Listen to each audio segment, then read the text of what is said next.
I played only Fiora for the last 3 days, and this is what happened. I had a massive winning streak, I won 9 games in a row, I climbed all the way from Platinum 4 with 0 LP to Platinum 3. And in this video I want to share with you the major things I learned about Fiora and the major things I learned about the game in general, so about the mid to late game, but also about the early. You can also adjust this to other champions, so if you're not a Fiora main, this is no problem. You can just adjust those things I will talk about to your champion, and it will also work for other lanes as well, so not only for top lane. But yeah, let's jump right into it. At first you will see the best of clips from the last 3 days, and afterwards I will talk a little bit about it. I will explain what exactly happens, and I will also talk about the things I learned and show you some examples, so you get the most information out of it, because I want to share with you those important things. So yeah, let's not waste any time and let's go.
Hello and welcome, ladies and gents. I am Mario and I am a Fiora one trick for the last 2 seasons.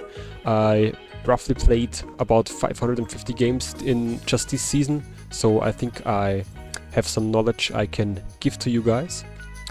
And yeah, let's jump right into it. I will talk about the early first, then I will talk about the mid game, then about the late game, what I learned in the last 3 days, and afterwards I will talk about the short clips you saw at the intro of the video. So let's start with the early game. In the early game, or already when the game starts, you don't want to go to invade with your teammates. If they do so, just let them, but you don't coin flip already in the first 2 minutes. You never want to coin flip actually, so you just cover the dry bush if you're on blue side, and the small bush at the blue buff if you're on red side, and then if your jungler needs a leash, you give him a leash and then go to lane, or otherwise you just immediately go to lane, because you want to be 1 minion ahead already when the laning phase begins. So when you go to the lane and start hitting the minions, it's very important. You need the first wave and the first minion of the second wave to hit level 2. So already when the laning phase starts, it's a race who gets the first level up and therefore gets the first trade. If you manage to get the level 2 first, then you immediately want to trade, and if you don't, then you just want to back up. And as you can see in this video, I'm really being careful, so now I hit the level 2, but I don't go in anymore, because now he has more minions than me and I would just end up with the lower HP. So now I just let the wave crush to me. And yeah, that's always how you want to start, especially with Fiora, but on most other champions. I mean, there are some matchups where you have more options. So for example, Fiora set are champions, they have very strong level 1, and there are champions and matchups where you also have hard time on level 2, so it depends a little bit, but that's mostly the idea when the laning phase or when the lane starts. So this is what you want to always keep in mind.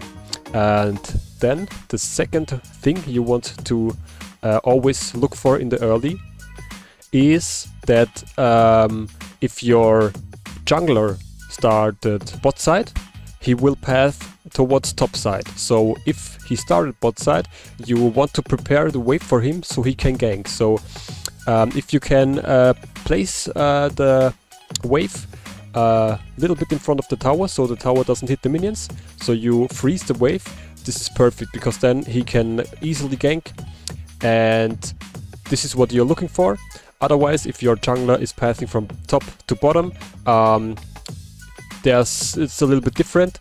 In this case, you also want to be looking for that the wave is coming towards your tower, but it depends. If the enemy jungler started bot lane, then you know he might come gank, so you don't want to overextend on your lane. So in this scenario, you also want to the enemy wave to crash into your turret.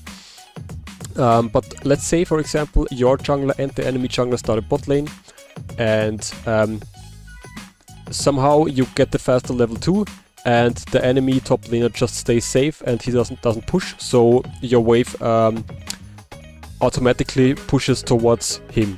So in this case, you try to slow push it, and on the third wave you try to fast push the wave so it crashes into the turret, so you have prio and can help your jungler at the scuttle crab at 3 minutes and 15 seconds, because then you can help your jungler and you can help him get the first small objective. And yeah, these are the two scenarios which you want to keep in mind. In the mid to late game, you as Fiora, you want to always know that you are a split pusher, so you want to split push. You are not really a team fighter, you only want to team fight if it's necessary and if your team dies, if you don't join them. And with split pushing, you always want to have track of your TP and of your TP cooldown, because in most cases you want to split push if you have TP, and if you split push and if you have TP, the best case scenario would be that you are pushing on the opposite side of the current objective. So if the dragon is up, you want to split push top side, and if the baron is up, you want to split push on the bottom side. This also counts for herald, of course. And then you want to make as much pressure as possible on the opposite side of the objective, so the enemy team has to do something against you, because otherwise you would just push one tower after another. And you also, in this case, you of course you want the enemy jungle to be warded, so you want to put some nice wards down, always buy pink wards, of course. Stick with the yellow trinket, so you have 2 more wards to your pink wards. And if you see them coming to your lane, you want to back off. I mean, if you can fight it, if for example one enemy comes and you know you can easily 1v1 him, then you will just stay and make pressure. But while all this happens, you always want to keep looking on the objective. So let's say you're bottom side and pushing the tier 2 tower, and 4 people of your team are at Baron and 5 people of the enemy team are at Baron.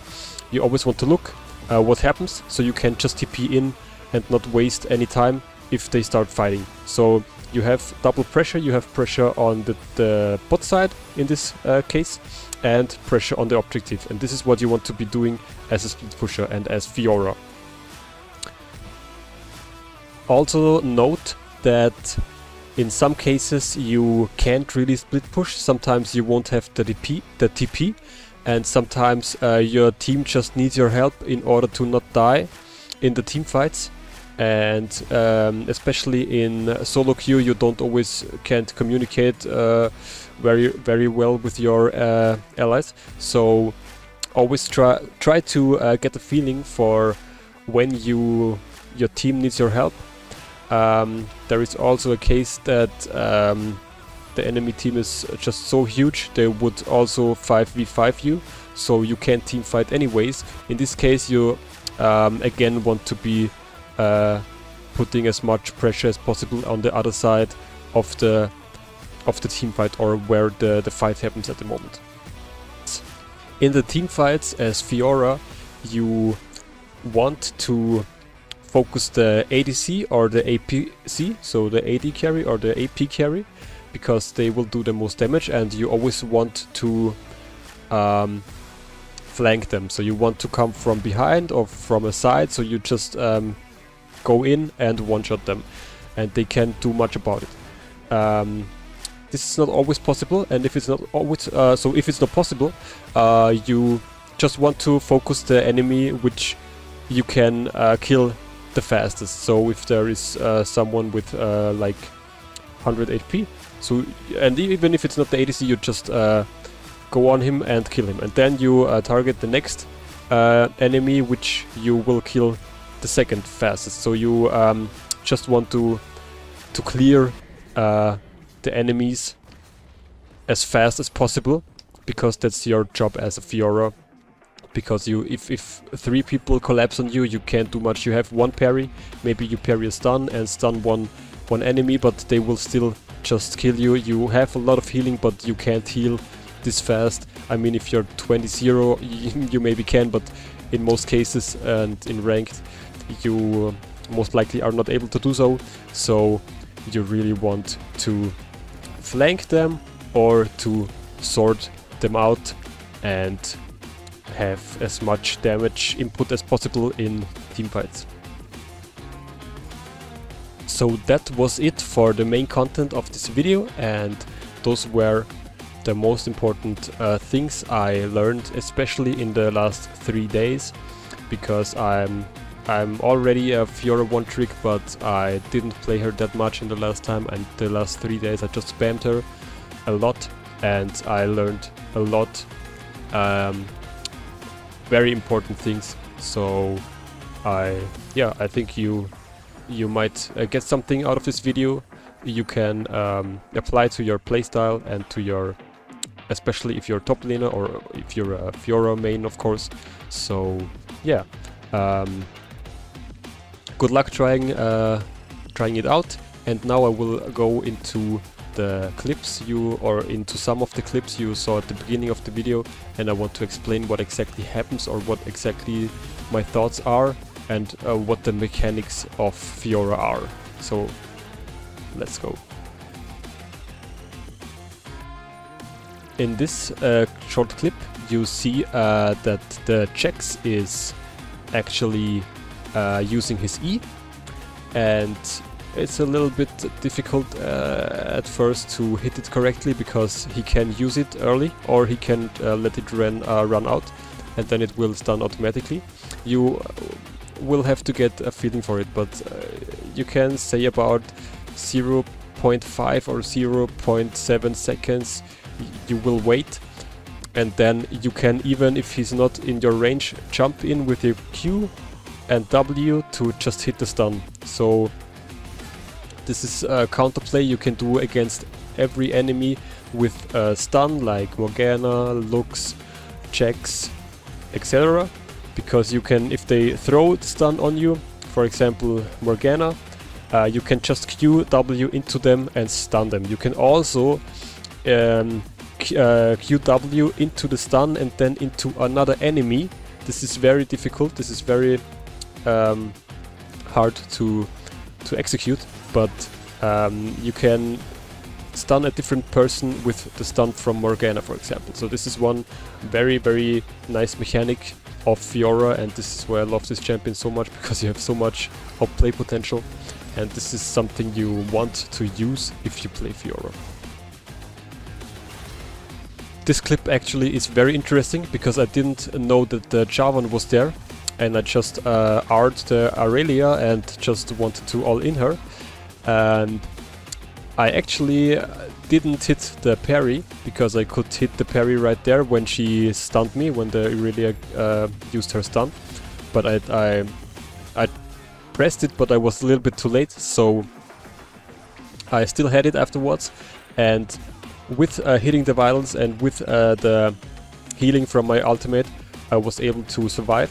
And as you can see, I'm running around Javan to always hit the vitals, because otherwise I would have just died, and this is always very important. So you always, if you hit the vital, you want to go to the other side to hit the other vital. The vitals always are spawning either top or right, or bottom and left. So this is always the pattern, top right or bottom left. And if you hit a vital on the bottom or on the left side, it will then appear on the top side or on the right side.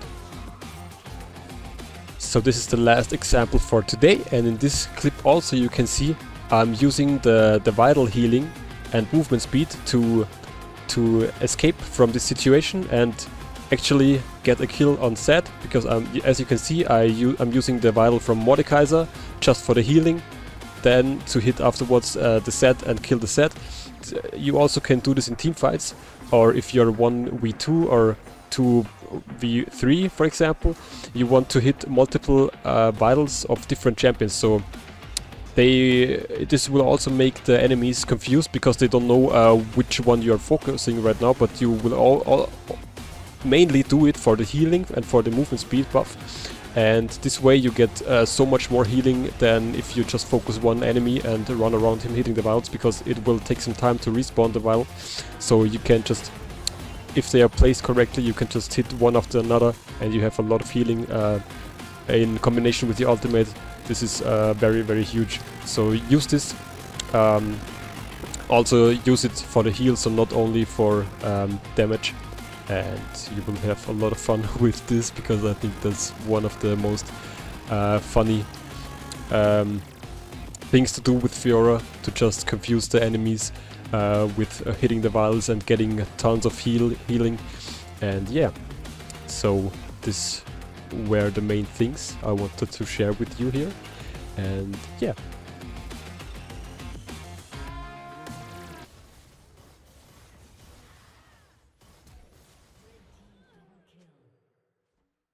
Of course, if you learned at least anything from this video, or if it just made you smile here and there, make sure to leave a thumbs up.